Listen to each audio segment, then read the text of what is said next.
Apparently, I now own two S1000RRs. Why? Because I can.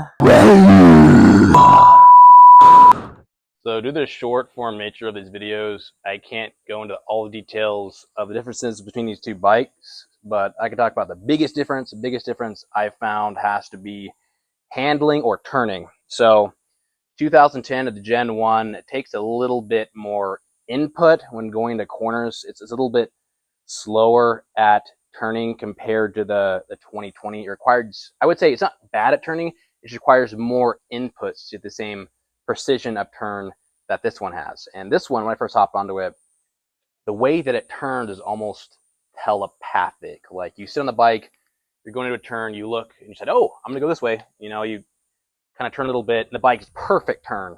Just super smooth. It's bizarre. It's almost like the bike's riding you as opposed to you're riding the bike.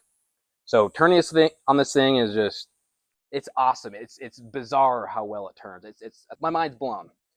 Second thing have to be the general feeling of the bike in terms of acceleration. So up until 2017, all of these BMWs had throttle by cable. Newer ones, 2017 up, throttle by wire. So basically, that just means that this bike cable system is directly attached to the, I would say, throttle plates, throttle bodies. It actuates them. This bike in the 2017s and up, it's throttled by wire, which means a signal is sent to ECU, which is then sent to a servo motor, which opens the, or controls the throttle bodies. This is what gives this bike more of a raw feeling, I believe.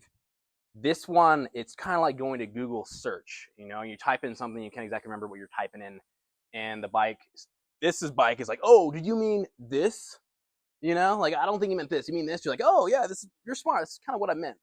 You know, so it kind of takes away that raw riding feeling, and it gives you this kind of smooth, alien-like, smooth precision. Anyway, because the throttle on this bike is throttled by wire, you kind of feel a little bit more disassociated from, I would say, the throttle process. I would say in one or two sentences, the biggest difference between these two vehicles is this motorcycle, I would say, makes you feel like a better motorcycle rider than you actually are to an extent. And is that a bad thing? Not necessarily. It definitely, the electronic eggs definitely help you. But as far as my preference between the two, the more raw, you know, more feeling bike versus this vehicle, I honestly prefer the 2020 more than the 2010. The way that it turns and handles corners, it almost feels like a R1. I've owned two R1s.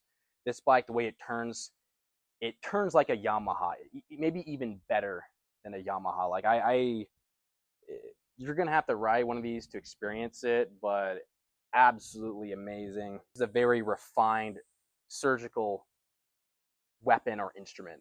It's way more refined and sophisticated than the 2010. So that's my review.